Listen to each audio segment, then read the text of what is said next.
လောက်တဲ့နေရမယ်ဟုတ်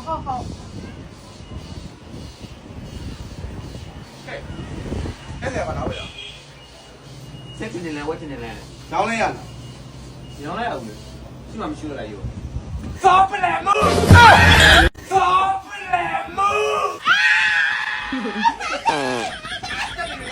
ဝတ်နေလေနင်းကိုထိုင်တက်လို့ရတယ်နင်းကိုဖို့တက်လို့ရတယ်ဟာဒီမှာအမဒါကဝတ်နေလန်းနော်မဒါတက်နေလန်းချိုလဲရတယ်အစလဲရတယ် မရောက်ဘူးအောင်တယ်လေမစောလို့မခေါ်မရောက်ဘူး ဟောဒီမဲ့ဒီမှာပြောစရာလေးရှိသေးရဲ့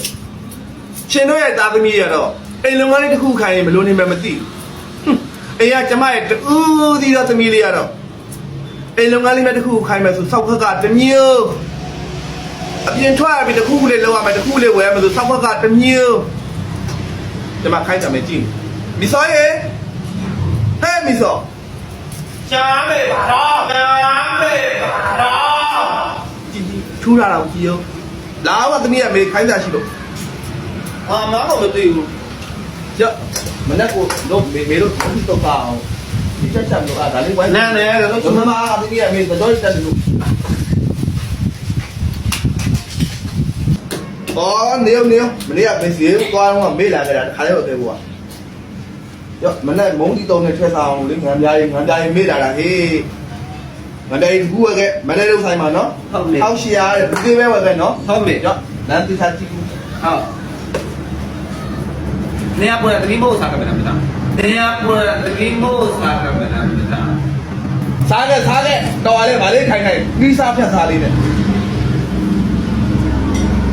ကြီးလေးနဲ့မှသွားချင်တာ ဦးဒီကမီလေးမူရဆိုတယ်နော်ခမဲဟင်းလက်ဆက်ဟတဲ့အောင်ဖြစ်တဲ့ပူနော် ဒီပဲလဲအောင်မေဒီပဲလဲအောင်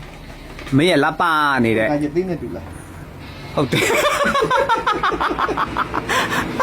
ရသေးတယ်တူတယ်ရသေးနဲ့တူတာမဟုတ်အမေလေတိလားစပင်ပေါက်တော်တော်ချုံးမှာနော် ငါနေ့ကတရားဟုတ်မယ် အေးဟော ကဲတကားချောက်ကြီး ဟဲ့ဟီလိုမာရသေးကြီးအဲ့ဒါမေတော့ လူဆိုတာလေတိလားတရားနဲ့ဖြီတရားနဲ့နေရတယ်ကွ မနေနိုင်ဘူး တငယ်ဆိုတာနော်ဒါရှိမှရ